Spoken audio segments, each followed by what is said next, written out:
नमस्कार, click India देख रहे हैं आप और मैं हूं आपके साथ राजीव सिंह।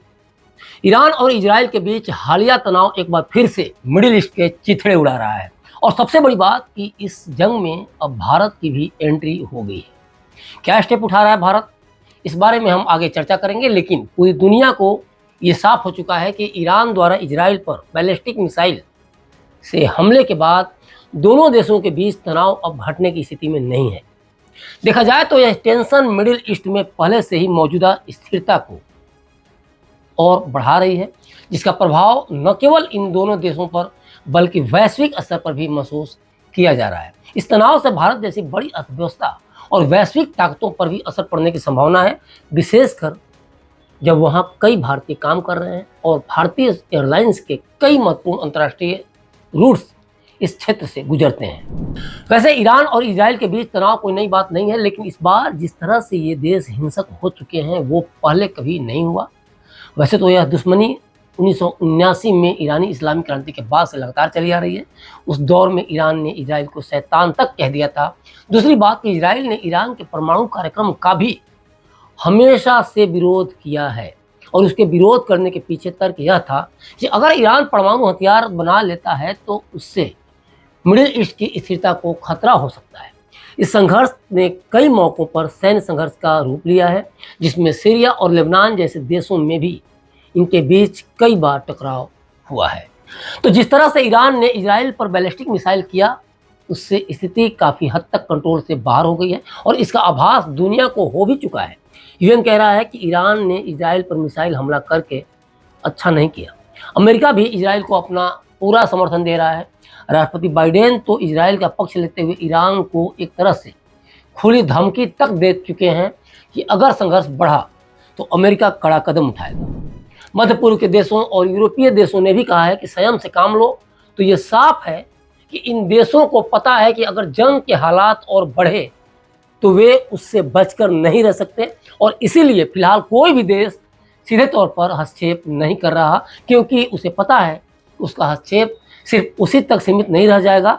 अब इस पूरे मामले में भारत भी कूद गया है। भारत सीधे तौर पर तो इसमें कोई हस्तक्षेप नहीं कर रहा है, लेकिन भारत ने इस पूरे मामले पर सावधानी बरतते हुए अपनी तरफ से एडवाइजरी जरूर जारी की है, जिसमें भारतीय नागरिकों को ईरान की अनावश्यक यात्रा न करने की सलाह दी गई है। इसके साथ ही भारतीय दूतावास के संपर्क में रहने की अपील की गई है। देखा जाए तो भारत हमेशा से मिडिल ईस्ट में तटस्थ और संतुलित नीति अपनाता रहा है, जहां वह दोनों पक्षों के साथ चाहता है कि दोस्ताना माहौल में काम करता रहे। इन सबके बीच भारत क्या क्या कदम उठाने पर विचार कर सकता है, ये भी देखने वाली बात होगी। दो देश आपस में जंग लड़ रहे हों और उन देशों के हवाई क्षेत्र से कोई दूसरा देश गुजर जाए, ये इतना आसान नहीं है। खतरा तो तय है, क्योंकि कभी भी किसी के टारगेट का वो विमान, उस देश का विमान निशाना बन सकता है और इसीलिए भारत चिंतित है, क्योंकि एयर इंडिया के विमान ईरान के हवाई क्षेत्र से गुजरते हैं। इसलिए भारत इस हवाई मार्ग को बदलने पर विचार कर रहा है। खासकर दिल्ली से लंदन वाले फ्लाइट्स जो ईरान के पास से गुजरती हैं, उनका रूट बदला जा सकता है। इसके अलावा एयर इंडिया ने अपने सभी अंतर्राष्ट्रीय फ्लाइट्स में अतिरिक्त ईंधन रखने के निर्देश दिए हैं, ताकि किसी भी अनिश्चित स्थिति में या फिर आपातकालीन स्थिति में विमान सुरक्षित हवाई क्षेत्र में उतर सके। दूसरी बात कि सरकार का पहला स्टेप ये होगा कि ईरान में फंसे भारतीय नागरिकों की सुरक्षा को सुनिश्चित की जाए।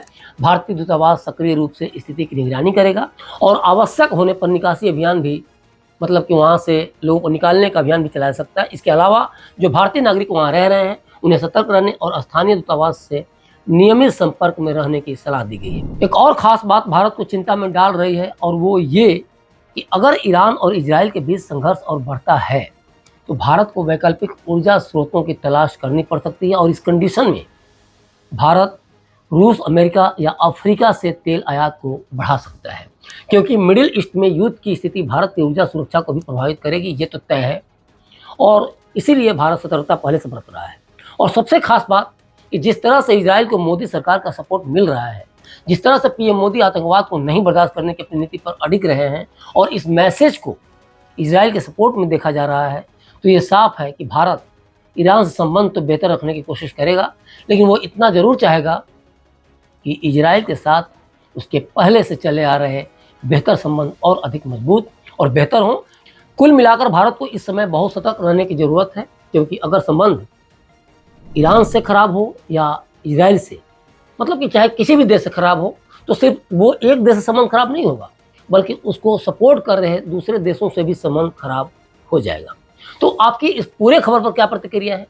भारत सरकार की रणनीति को लेकर, भारत सरकार के स्टेप को लेकर, भारत सरकार की एडवाइजरी को लेकर हमें कमेंट बॉक्स में कमेंट कर जरूर बताइए। शुक्रिया।